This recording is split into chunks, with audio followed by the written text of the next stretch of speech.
கர்த்தருடைய பரிசுத்த நாமத்திற்கு ஸ்தோத்திரம். இன்னைக்கு நம்ம ஏசாயா 10வது அதிகாரம் 26வது வசனத்தை தியானிக்க இருக்கிறோம். ஏசாயா 10:26 ஜெபத்தோடு இந்த செய்திக்குள்ளே கடந்து செல்லும். ராஜாவம் மாளிகையில் பகலாய் அமர்ந்திருப்பேன். இயேசு ராஜாவம் மாளிகையில் பகலாய் அமர்ந்திருப்பேன். துதித்து மகிழ்ந்திருப்பேன். துயரா மறந்திருப்பேன். உம்மை துதித்து மகிழ்ந்திருப்பேன். எல்லா துயர மறந்திருப்பேன். ஆராதனை ஆராதனை அப்பா அப்பா உங்களுக்குத்தான் ஆராதனை ஆராதனை அப்பா அப்பா உங்களுக்குத்தான் என் பலனே என் கோட்டையே ஆராதனை உமக்கே. என் பலனே என் கோட்டையே ஆராதனை உமக்கே. உறைவிடமே மறைவிடமே ஆராதனை உமக்கே. உறைவிடமே யான் மறைவிடமே ஆராதனை உமக்கே.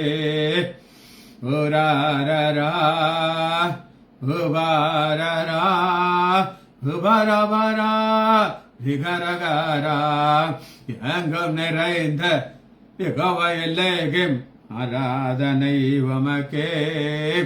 எங்கும் நிறைந்த யெகோவா எல்லேகும் ஆராதனை உமக்கே. எங்கள் நீதியே யெகோவா சிற்றேகனு ஆராதனை உமக்கே.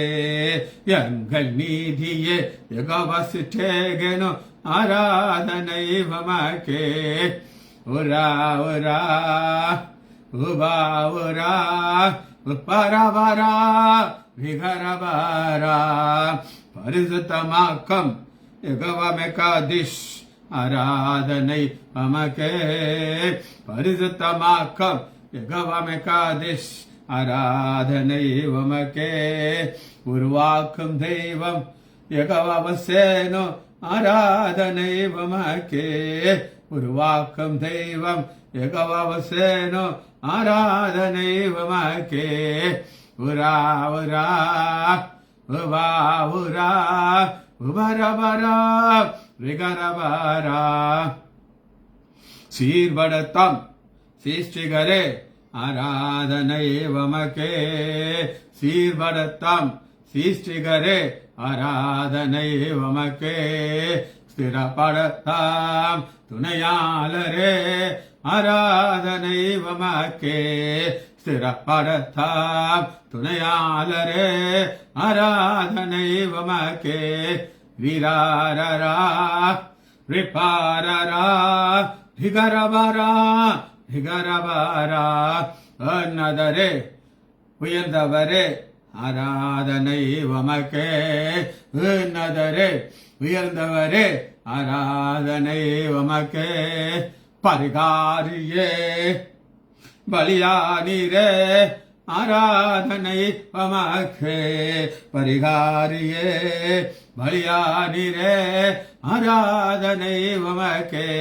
விகாரரா ரிபாரரா ரிவரவரா விகரகரா தாழ்மையிலே நினைத்தவரே ஆராதனை உமக்கே. தாழ்மையிலே நினைத்தவரே ஆராதனை உமக்கே.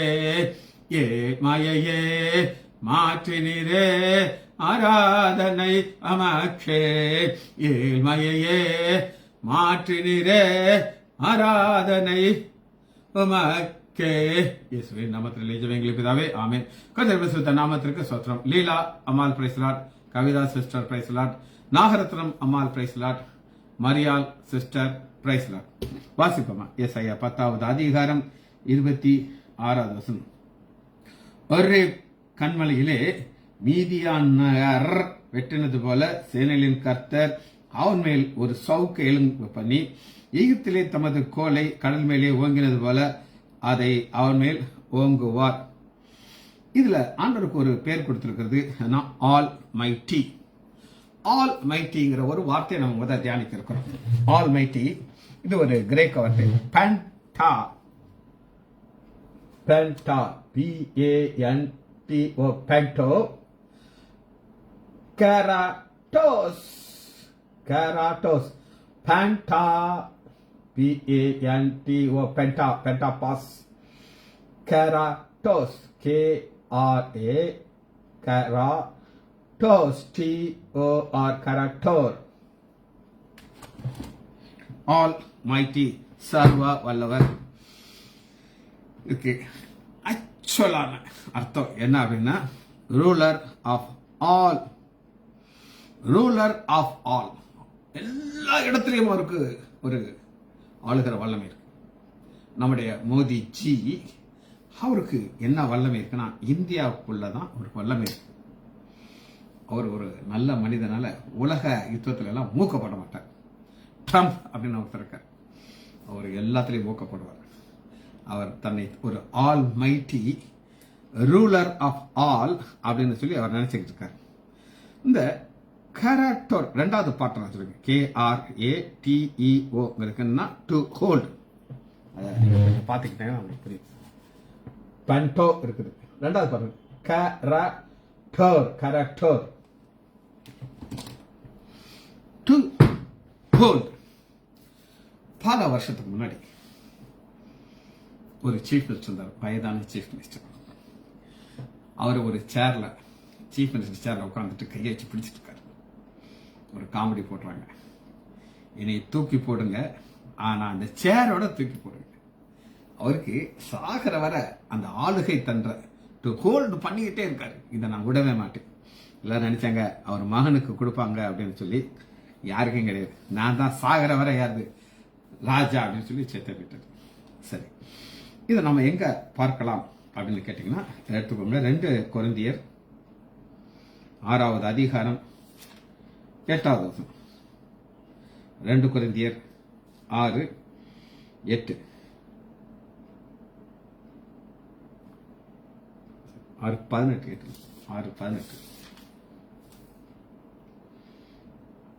லாஸ்ட் பாட்டை பார்த்தீங்கன்னா, அப்பொழுது நான் உங்களை ஏற்றுக்கொண்டு உங்களுக்கு பிதாவை இருப்பேன், நீங்கள் எனக்கு குமாரரும் குமார்த்திகளுமா இருப்பீர்கள் என்று சர்வ வல்லமையுள்ள கர்த்தர் சொல்ற. சர்வ வல்லமை உள்ள கர்த்தர் ஆல் மைட்டி. சரி, ஆல் மைட்டி பார்த்தாச்சு. 2வது வசனத்தை வாசிப்போம். 26வது வசனத்துல ஒரு கன்மலை, ராக், ஷூர், ராக், SUR, ஷூர். யூ மேல ஒரு கொண்டு போட்டிருக்கேன், SUR, ஷூர். கண்மலை. இதெல்லாம் கண்மலைன்னு சொல்லி எபிரேய டிக்ஷனரி சொல்லுது அப்படின்னு கேட்டீங்கன்னா, ஒரு வால், ஒரு செவர் இருக்கு. இந்த செவற்றுக்கு நம்ம வால்னு சொல்றோம், ஆனா அவங்க அது ஷூர் அப்படின்னு சொல்றாங்க. அது ஷூருங்கிற வார்த்தை எதற்கெல்லாம் உபயோகிக்கிறார்கள் நம்ம பார்க்கணும். 2வது ஹில், ஒரு குட்டி மலை இருக்கு, அதுக்கும் ஹில். அப்புறம் ஒரு சப்ஸ்டன்ஸ். சப்ஸ்டன்ஸ் அப்படின்னா என்ன அப்படின்னு கேட்டீங்கன்னா, அது ஒரு பொருளா இருக்கும். அதுக்கு தான் ஷோர் சொல்ல முடியும். ஒரு தண்ணீரை பார்த்து, ஒரு கடலை பார்த்து நீங்க ஷோர் சொல்ல முடியாது. யாத்ராகமும் 17வது அதிகாரம் 6வது.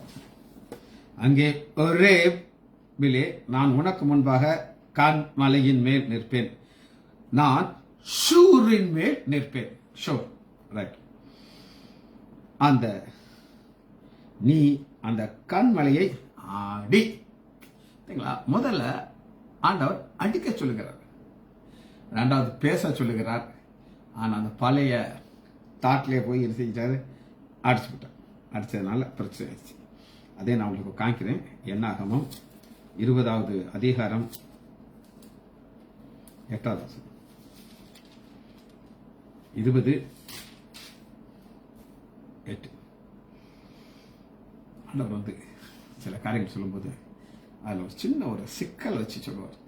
பொடி அப்படின்னு சொல்லுவோம். அந்த பொடி என்னன்னா இப்ப நான் உங்களுக்கு காட்டுறேன். நீ கோலை எடுத்துக்கொண்டு இப்ப ஆண்டவர் கண்மை லேட்டா பேசத்தான் போக சொல்றாரு. பேச போக சொல்லும் போது என்னத்துக்கு கோலை எடுத்துக்கொண்டு போகும் அப்படித்தானே. ஆனா அவர் சர்வ வல்லமை உள்ள தேவன் நான் சொன்னேன். அவரு யாரு எப்படி ரியாக்ட் பண்ண போறாங்கன்னு பாப்பாரு. என்னுடைய வயது, என்னுடைய பொசிஷன் வச்சு நான் எப்படி ரியாக்ட் பண்றேன்னு அவர் கவனமாக பார்ப்பாரு. அதான் நீ உன் கோலை எடுத்துக்கொண்டு நீயும் உன் சகோதரனாகிய ஆரோனும் சபையாரை கூடி வர செய்து அவள் கண்களுக்கு முன்பாக கண்மலையை பார்த்து பேசு. கையில கோலை வச்சுக்கிட்டு நீ பேசுங்கிற. அது தண்ணீரத்தில் உள்ள தண்ணீரை கொடுக்கும். இப்படி நீ அவர்கள் கண்மலையில் இருந்து ஷோர் முன்னிருந்து அவர்கள் மிருகங்களுக்கு குடிக்க கொடுப்பாய். அப்பொழுது மோசே தனக்கு கர்த்தர் கட்டளையிட்டபடியே கர்த்தருடைய சந்நிதியில் இருந்த கோலை எடுத்தார். ஆண்டவர் சொல்லாரு, என்னுடைய சந்நிதிக்கு போ, இங்க கோல் இருக்கும், எடு, ஆனா அடிக்கக்கூடாது. இப்பவுமேங்க நமக்கு பாஸ்ட் அனுபவம் இருக்கும். நான் இதை இப்படி செஞ்சேன், சக்சஸ் ஆச்சு, இப்படி செஞ்சேன், சக்சஸ் ஆச்சு. அதை ஆண்டவர் ஏற்றுக்கொள்ளவே மாட்டார். சரி, இந்த கண்மலையில ஒரு பெரிய ஒரு ஆசீர்வாதத்தை ஆண்டவர் மோசேக்காக ஸ்பெஷலா வச்சிருந்தார். 33வது அதிகாரம் யாத்ராகமம்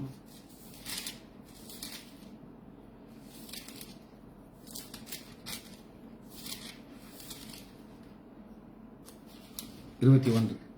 கண்மலையே வெடிப்பில் வைத்து கரத்தால் மூடுகிறீர்.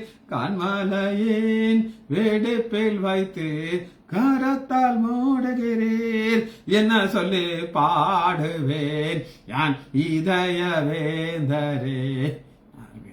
அந்த கண்மலையின் வெடிப்பில் மோசே வைக்கிறாரா. 33:21 வேணும் கர்த்தர் இதோ என்னுடைய ஒரு இடம் உண்டு, நீ அங்கே ஷூரிலே நின்று என் மகிமை கடந்து போகும்போது நான் உன்னை அந்த ஷூரின் வெடிப்பிலே வைத்து நான் கடந்து போகும் அளவு என் கரத்தினாலே உன்னை மூடுவேன். அந்த கண்மலைகளை வைத்து ஆண்டவர் தன்னை வெளிப்படுத்துகிறார். யாராலையும் பார்க்க முடியாத கடவுள். சரி, 2 பார்த்துட்டோம். அடுத்து water Miriam. Miriam M-A-Y-I-M Miriam. M-A-Y-I-M Miriam. Water, flood, கடல். இது ஆண்டோடைய கிரியேஷன்ல வருகிற ஏர்லியான ஒரு காரியம். ஆதியாகமம் 1வது அதிகாரம் 2வது வசனத்துல ஆழத்தின் மேல் இருள் இருந்தது. ஆழத்தின் மேல் இருள் இருந்தது. 6. பின்பு தேவன் ஜலத்தின் மத்தியில், ஜலம் மேரேயாம், ஜலத்தின் மத்தியிலே ஆகாய விரிவு உண்டாக கடவுள் என்றால் அது ஜலத்திலிருந்து ஜலத்தை பிரிக்கிறது. பாத்தீங்களா, இந்த 6வது வசனத்துல மேரேயாம்ங்கிறது 3 முறை வருது. ஃபர்ஸ்ட் ஆண்டவர் பிரிக்கிறார், பிரிச்சு காட்டுகிற கட்ட. 1வது அதிகாரம்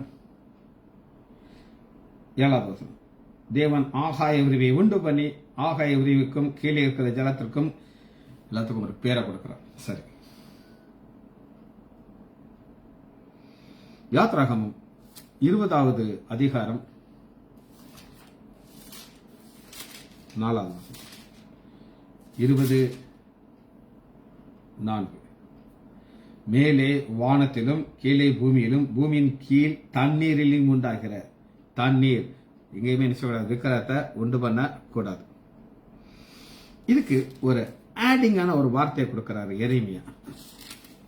அது என்னன்னு பார்ப்போம். சாதாரண தண்ணீர் தான், அதுல ஒரு வார்த்தையை இணைத்து சொல்லுகிறார் எரேமியா. 8வது அதிகாரம் 14வது வசனம், 8:14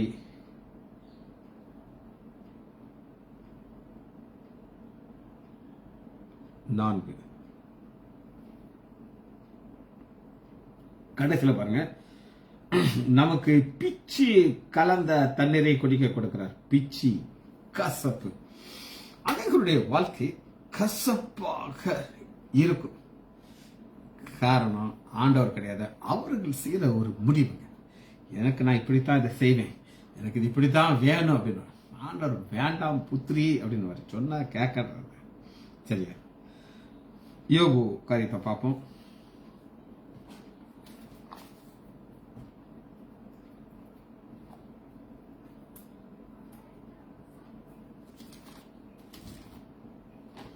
யோபு 9:30.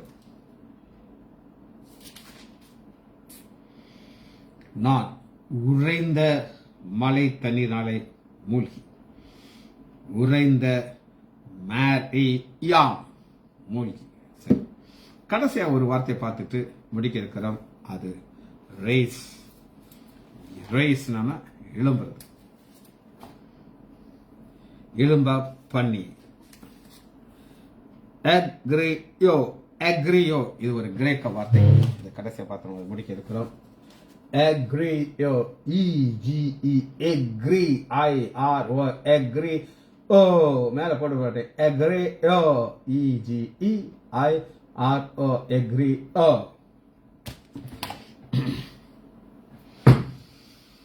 இது என்ன? புதிய ஏற்பாடு. வாசிப்போம். மத்திய 16வது அதிகாரம் 21 16 21.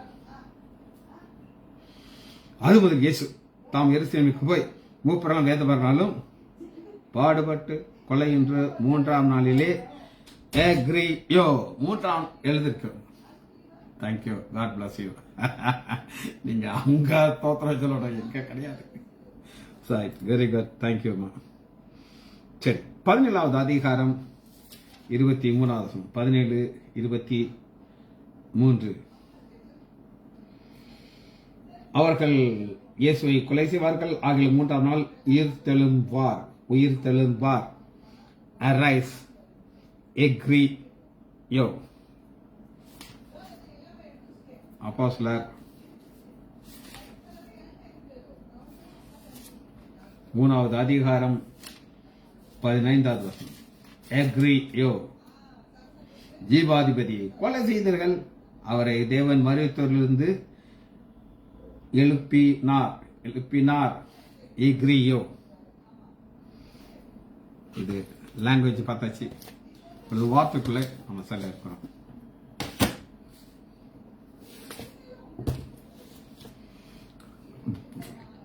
பத்தாவது அதிகாரம் 26வது வசனத்தை நீங்க வாசிச்சீங்கன்னா ஆண்டவர் 2 சம்பவத்தை சொல்லி இதை சொல்லுகிறார். ஓரேப் முதல் சம்பவம். அந்த ஓரேபை நீங்க எங்க பார்க்கலாம்னா நியாயாதிபதிகள்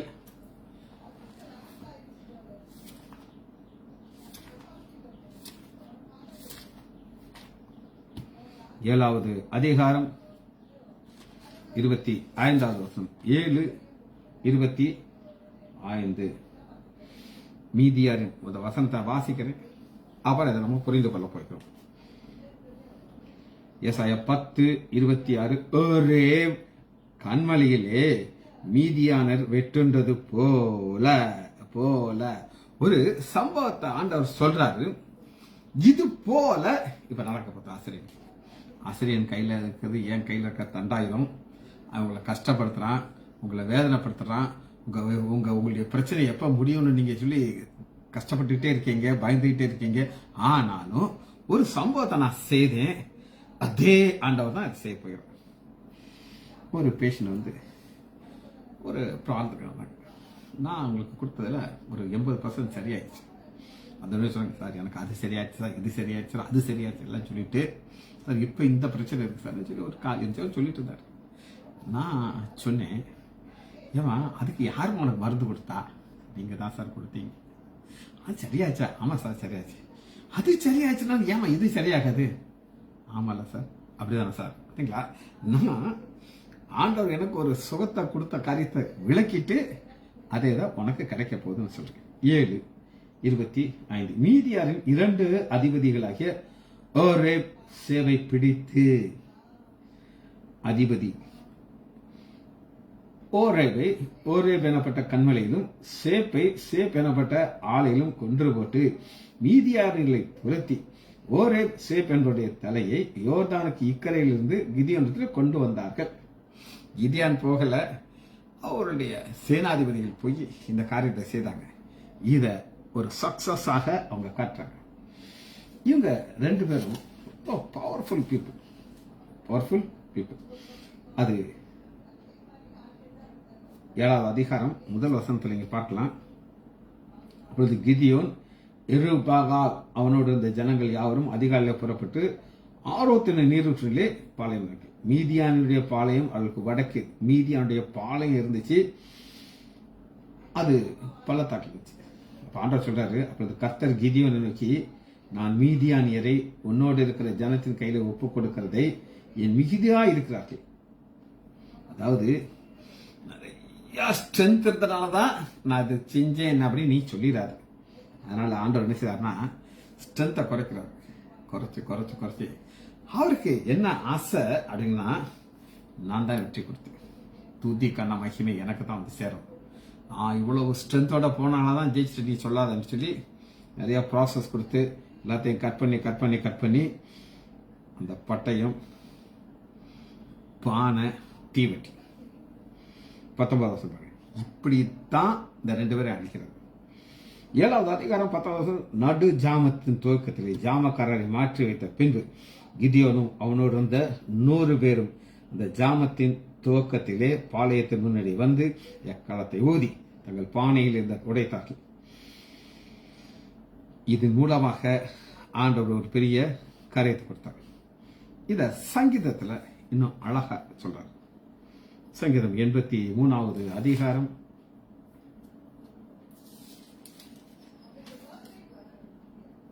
83:11 அவர்களையும் அவர்கள் அதிபதியாயிருக்கிற ஓரேப் சேப் பிரபுக்களை சமமாக்குது. இது என்ன அப்படின்னு கேட்டோம்னா, இதை குறித்து ஒரு ஆழமான செய்தி நான் உங்களுக்கு கொடுத்துருக்கேன். எத்தனை பேர் ஞாபகம் வச்சுக்கன்னு எனக்கு தெரியாது. இவர்களுடைய நோக்கம் என்ன அப்படின்னு கேட்டீங்கன்னா, 4வது வசனம், அவர்கள் இனி ஒரு ஜாதியாயிராமல் இஸ்ரேல் பேர் இனி நினைக்கப்படாமல் அவர்களை அதம் பண்ணுவோம். இங்கிலீஷ் இது எப்படி கொடுத்துருக்கா அப்படின்னு கேட்டீங்கன்னா, we will wipe the name from the map. நாங்கள் பேரையே தொடச்சிடும். இப்படி ஒரு சந்ததி இருந்தாங்கன்னே சொல்லக்கூடாது. அந்த அளவுக்கு அவங்க வெறியா இருந்தாங்க. ஆனா ஆண்டவர் சொல்றாரு, இந்த 2 சந்ததிக்கு செஞ்சது மாதிரி செய்யும் ஆண்டவரேன்னு சொல்றாரு. ரைட். 13வது வசனத்தை வாசிப்போம். என் தேவனே அவர்களை சுழல் காற்றுக்கும் புழுதிக்கும் காற்று முதல் சமமாக்கும். இது ஒரு சம்பவம். 2வது சம்பவம் என்ன அப்படின்னு கேட்டீங்கன்னா, ராட் 10வது அதிகாரம் 24 வசனத்துல செகண்ட் பார்ட் நான் உங்களுக்கு காட்டுறேன். அவன் உன்னை கோலால் அடித்து 26 சேனையின் கர்த்தர் அவன் ஒரு சவுக்கை எழும்பி வர பண்ணி எகிப்திலே தமது கோலை கடல் மேல் ஓங்குவது போல அதை அவர் மேல் ஓங்குவார். கோல் கடல் மேல் ஓங்குனது போல அவர் ஓங்குகிறார்.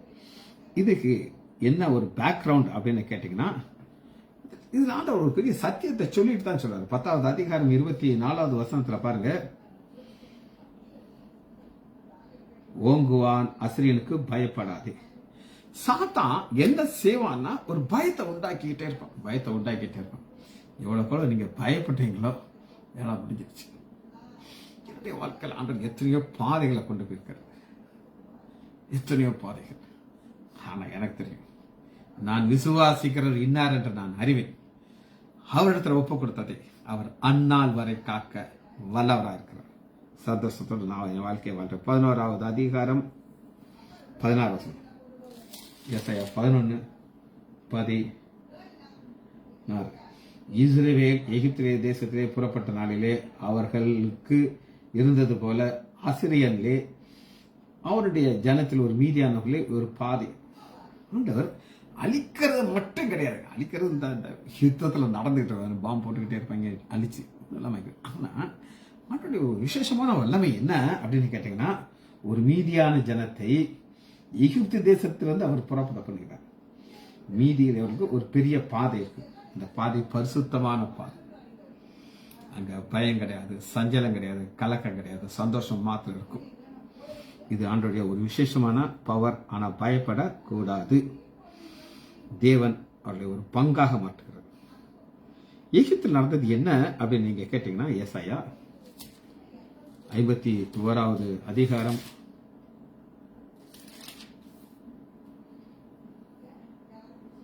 51:9. எழும்பு எழும்பு பலன்கொள், கர்த்தரின் புயமே முந்தின நாளிலே பூர்வ கனவு என்பது போல, ராகாப்பை துண்டித்தது போல வலு சர்ப்பத்தை வதைத்தது நீர் அல்லவா. ராகாப் வலு சர்ப்பம் அப்படின்னா என்ன அப்படின்னு கேட்டீங்கன்னா, இது பார்வோன். வாசிப்போமா, எசேக்கியேல் 29வது அதிகாரம்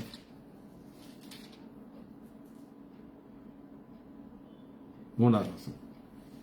29:3 எசேக்கியேல். இது ஆண்டவர் செய்தாரு, அது போல நான் ஆசிரியர் அடிக்க போறேன். 29:3 கர்த்தராகிய ஆண்டவர் சொல்லுகிறது, எகிப்தின் ராஜாவாகிய பார்வோனே.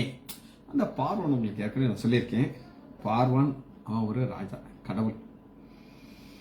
உங்க அப்பா ஒரு கடவுள், அம்மா ஒரு கடவுள். நதி அப்பா, அம்மா, ரா என்கிற சூரிய கடவுள் வருது. இது எல்லாத்தையும் ஆண்டவர் அழைக்கிறார். எகிப்தின் ராஜாவாகிய பார்வனே, நீ உன் நதியின் நடுவிலே படுத்துக் கொண்டால் என் நதி என்னுடையது, அப்பா நதி, நான் அதை எனக்காக உண்டு பண்ணினேன் என்று சொல்லுகிறாயே, பெரிய முதலியே, இதை நான் உனக்கு விரோதமாக தொட மாட்டி உன்னை பிடிச்சு இழுத்துட்டு போய்விட்டார்.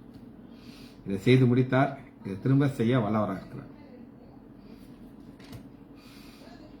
யாத்ராகமம்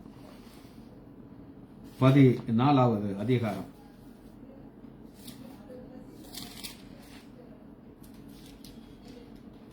30. இவ்விதமாக கர்த்தர் நாளிலே எகிப்தியரை, இஸ்ரவேலியரை எகிப்தியர் கைக்கு தப்புவித்து ரட்சித்தார். தப்பு வைக்கிறார், ரட்சிக்கிறார். இது தன்னுடைய ஸ்ட்ரென்த்தை காட்டினாரு. அதை போல நான் இதை செய்ய போகிறேன். ஒரு வசனத்தை வாசி நம்ம முடிக்க இருக்கிறோம். நெகேமியா பக்கம்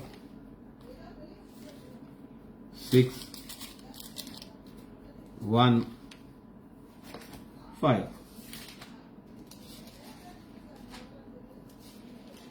6:1-5.